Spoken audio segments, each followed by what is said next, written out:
আলহামদুলিল্লাহ অবশেষে 2025-26 শিক্ষাবর্ষের নার্সিং ভর্তি পরীক্ষা সম্পন্ন হয়েছে।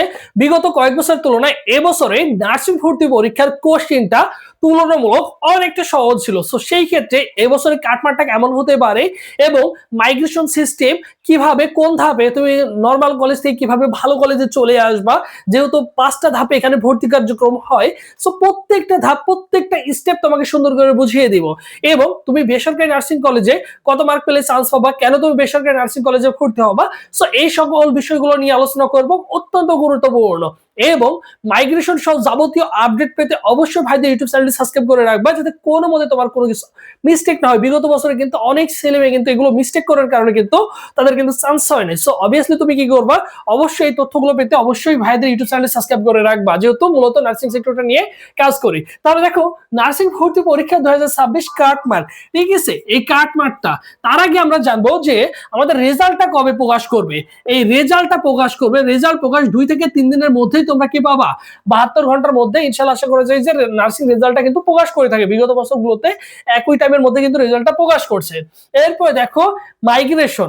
এখন দেখো পাস মার্ক, তুমি ভর্তি পরীক্ষায় যদি 100তে আজকের পরীক্ষায় 100তে যদি 40 পাও, তাহলে তুমি কিন্তু পাস করবা।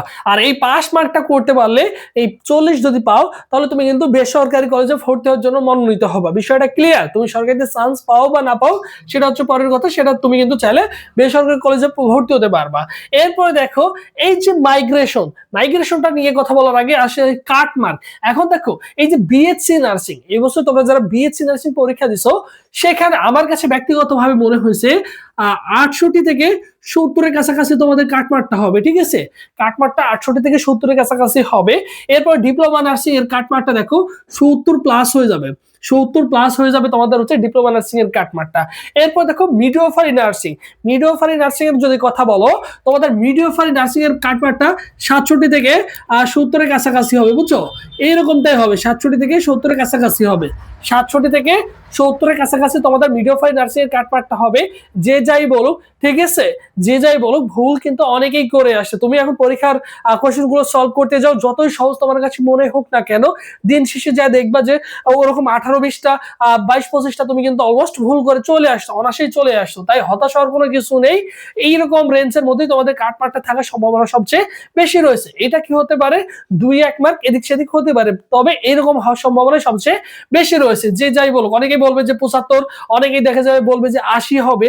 আসলে 80, 100-এর মধ্যে 80 মার্ক পাওয়া অনেক কঠিন। কোশ্চেন তোমরা অনেকেই বলছো যে সহজ হয়েছে, হ্যাঁ কোশ্চেন আমিও বলছি সহজ হয়েছে, বাট মনে রাখতে হবে এখানে 80 মার্ক কিন্তু 100-তে অনেক কঠিন তোলা, ঠিক আছে?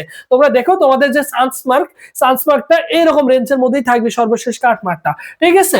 এরপর আসে হচ্ছে মাইগ্রেশন। তোমরা সুন্দর করে অনেকেই কলেজগুলো চয়েস দিছো। দেখা যাচ্ছে তোমার যদি লাস্টে যদি কলেজ চলে আসে কোনো তোমার হচ্ছে দেখো বিভাগীয় শহরে যে কলেজগুলো রয়েছে সেগুলো চলে আসলো, বা জেলা ভিত্তিক কলেজ, তোমার মনে করো উপজেলা ভিত্তিক যে কলেজগুলো রয়েছে সেখানে তোমার কোনো একটা কলেজে চলে আসলো, তুমি মাইগ্রেশনের ফলে তুমি জেলা ভিত্তিক এরপর বিভাগীয় শহরে কিন্তু চলে আসতে পারবা।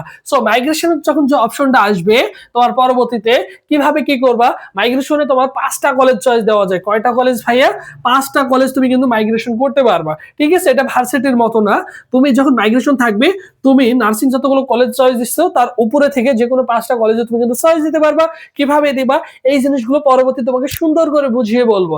এর জন্য অবশ্যই ভাইদের ইউটিউব চ্যানেল সাবস্ক্রাইব করে রাখবা, সাথে থাকবা, ইনশাআল্লাহ সকল আপডেট পেয়ে যাবা। আর এই ভিডিওর কমেন্ট বক্সে আমাদের টেলিগ্রাম চ্যানেলের লিংক দেওয়া থাকবে, সেখানে যুক্ত থাকবা, তাহলে সকল আপডেটগুলো তুমি কিন্তু অনায়াসেই পেয়ে যাবা। সো সবাই ভালো থাকো, সুস্থ থাকো, পরবর্তীতে আবার তোমাদের সাথে দেখা হচ্ছে। আল্লাহ হাফেজ।